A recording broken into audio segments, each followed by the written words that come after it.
Baik, halo semuanya. Kembali lagi dengan saya Malik Ridwan Fauzi. Kita kali ini akan membahas materi sosiologi kelas 11 KD 3.3, yaitu tentang perbedaan, kesetaraan, dan harmoni sosial. Setelah di video bagian pertama kita sudah membahas mengenai status sosial, peran sosial, dan mobilitas sosial, kali ini kita akan membahas mengenai diferensiasi sosial. Diferensiasi sosial adalah perbedaan masyarakat ke dalam kelompok-kelompok yang sifatnya horizontal atau sederajat. Jadi pembedaan di dalam masyarakat itu tidak ada yang lebih tinggi dan tidak ada yang lebih rendah. Artinya walaupun di masyarakat terjadi pembedaan-pembedaan, namun pembedaan itu kemudian tidak menentukan apakah kelompok satu lebih tinggi atau kelompok lain lebih rendah, tapi sifatnya adalah sederajat. Seperti misalkan perbedaan ras, perbedaan agama, perbedaan suku bangsa, perbedaan gender, dan lain sebagainya. Oke, bentuk-bentuk dari diferensiasi sosial yang pertama adalah misalkan perbedaan ras. Nah, apa sih perbedaan ras itu? Nah, perbedaan ras adalah perbedaan masyarakat yang dibedakan berdasarkan ciri fisik, ya. Misalkan ada ras Mongoloid dengan ciri fisik kulit kuning, rambut lurus, mata sipit, dan lain sebagainya. Kemudian ada ras Negroid dengan kulit hitam, kemudian badan besar, kemudian bibir tebal, rambut keriting, dan lain-lain. Kemudian ada masyarakat Eropa yang kemudian termasuk masyarakat Kaukasoid dengan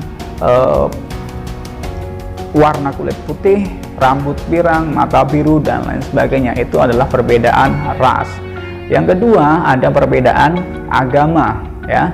Kita tahu di Indonesia itu setidaknya secara resmi yang diakui oleh bangsa Indonesia atau negara Indonesia ada 6 agama resmi, yaitu agama Islam, Kristen, Katolik, Buddha, Hindu, dan Konghucu.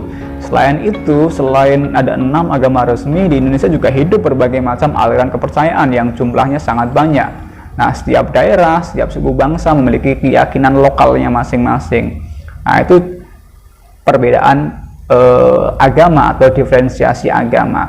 Yang ketiga, ada diferensiasi suku bangsa, yaitu pembedaan masyarakat yang didasarkan pada ciri kebudayaan. Ya, misalkan ada masyarakat suku Jawa, suku Madura, suku Sunda, dan lain sebagainya. Itu adalah diferensiasi suku bangsa. Kemudian selain itu ada diferensiasi gender, ya.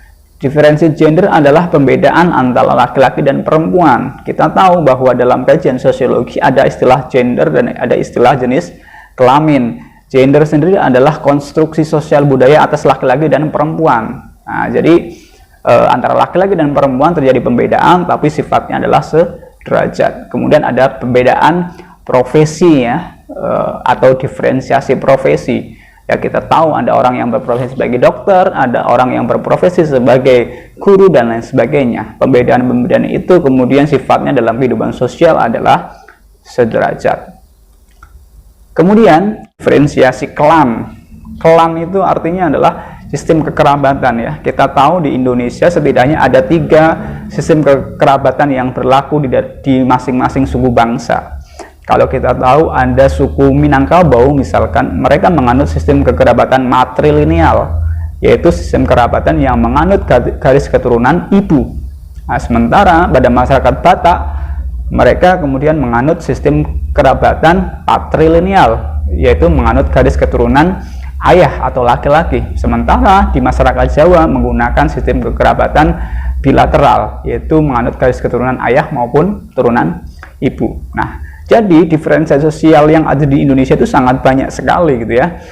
Oleh karena itu kita harus melihat bahwa dari perbedaan-perbedaan sosial yang ada di masyarakat Indonesia, dari diferensiasi sosial yang ada, kira-kira apa sih dampak yang bisa muncul dari adanya perbedaan tersebut? Nah, dampak ini bisa kita bagi menjadi 2, yaitu dampak positif dan dampak negatif.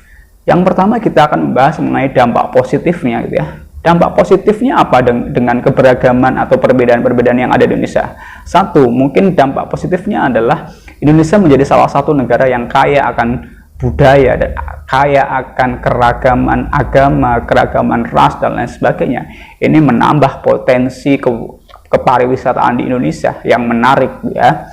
Kemudian yang kedua, dampak positifnya apa? Indonesia menjadi salah satu negara yang punya potensi besar dalam hal persatuan dan kesatuan ya. Dari perbedaan itu kemudian muncul persatuan, saling mengenal dan lain sebagainya. Itu adalah potensi yang sangat besar sehingga menambah kekayaan khasanah kebudayaan Indonesia. Nah, selain itu, di samping ada dampak positif, bisa juga muncul dampak negatif dari adanya keberagaman itu yang seharusnya ini bisa kita hindari gitu ya. Nah, kita identifikasi kira-kira potensi dampak negatifnya apa yang bisa muncul. Yang pertama adalah munculnya primordialisme. Primordialisme itu adalah sebuah pola pikir yang kemudian atau berpegang teguh dengan apa yang dia bawa sejak lahir. Itu namanya primordialisme. Ya, misalkan mulai dari agama, suku dan lain sebagainya yang dia bawa sejak lahir, dia akan selalu berpikir bahwa itu yang paling hebat, paling tinggi dan lain sebagainya. Sehingga seringkali dasar keberpihakan seseorang yang primordialis itu seringkali didasarkan atas kesamaan tadi, kesamaan yang dia bawa sejak lahir, kesamaan agama, kesamaan suku bangsa dan kesamaan ras misalnya seperti itu. Sebagai contoh bentuk primordialisme yang nyata misalkan gitu ya. Misalkan dalam pemilihan pemimpin ya, misalkan yang dilihat bukan kemudian kemampuan seseorang dalam memimpin, tapi yang dilihat adalah kesamaan antara calon pemimpin dengan dirinya ya, kesamaan ini dalam artian kesamaan asal usul, kesamaan daerah, kesamaan suku, kesamaan agama dan lain-lain. Jadi dasarnya bukan kemampuan, tapi dasarnya adalah kesamaan identitas lah, seperti itu. Kemudian dampak negatif yang bisa muncul kedua adalah munculnya etnosentrisme. Etnosentrisme adalah sebuah pandangan yang melihat kelompok lain menggunakan standar atau kacamata kelompok kita sendiri. Sehingga yang terjadi apa? Sehingga yang terjadi adalah bias. Karena apa? Standar yang digunakan untuk melihat kelompok lain adalah standar kebudayaan sendiri. Nah, sehingga yang sering terjadi adalah apa? Ya, sikap merendahkan kelompok lain, merasa bahwa kelompoknya paling tinggi dan sebagainya. Itu adalah etnosentrisme. Yang ketiga, dampak negatifnya adalah munculnya stereotip atau prasangka ya. Stereotip atau prasangka yang melekat pada salah satu suku bangsa terhadap suku bangsa yang lain. Contoh ya, misalkan dalam masyarakat kita yang beragam, banyak yang beranggapan bahwa orang Jawa itu dianggap sebagai orang yang lelet, kemudian orang yang tidak cekatan dan sebagainya. Kemudian orang Batak diasumsikan atau distereotipkan sebagai orang yang kasar, keras dan lain-lain. Kemudian orang Cina misalkan distereotipkan sebagai orang yang pelit dan lain-lain. Itu adalah bentuk stereotip yang sebenarnya belum tentu benar. Stereotip sendiri itu sering muncul akibat apa? Akibat dugaan-dugaan yang seringkali menimbulkan kecurigaan. Jadi pengalaman satu orang terhadap orang lain itu kemudian mengeneralisir semuanya ya. Itulah awal munculnya stereotip. Kemudian potensi negatif yang berikutnya adalah munculnya diskriminasi sosial ya, diskriminasi atas perbedaan gitu ya. Karena orang misalkan berbeda keyakinan dengan saya, maka orang lain itu dianggap tidak berhak untuk mendapatkan posisi tertentu gitu ya. Itu contoh diskriminasi. Nah, itu adalah dampak negatif yang bisa muncul dari adanya diferensiasi sosial. Lalu kira-kira bagaimana cara upaya untuk mengatasi dampak negatif yang bisa muncul akibat dari diferensiasi sosial yang ada di Indonesia? Nah, yang pertama yang bisa dilakukan adalah menumbuhkan sikap toleransi. Ya, kita harus mengakui bahwa kita boleh berbeda-beda, tapi kita tidak boleh memperlakukan orang yang berbeda itu secara diskriminatif. Harus toleran ya, menghargai, menghormati perbedaan. Kemudian yang kedua, menumbuhkan sikap kebangsaan, bahwa kita sudah bersepakat pada saat itu, tepatnya tanggal 28 Oktober pada saat Sumpah Pemuda, para pemuda masa lalu kemudian berikrar bahwa kita itu sudah bersepakat berbangsa satu, bertanah air satu, dan berbahasa satu. Kita tidak bersepakat untuk beragama satu, tidak bersepakat bersuku satu, tidak bersepakat beras satu, tapi kita bersepakat untuk berbangsa satu, bertanah air satu, dan berbahasa satu. Nah, itu yang kemudian bisa menumbuhkan sikap saling toleransi, saling merangkul dalam perbedaan, dan lain sebagainya.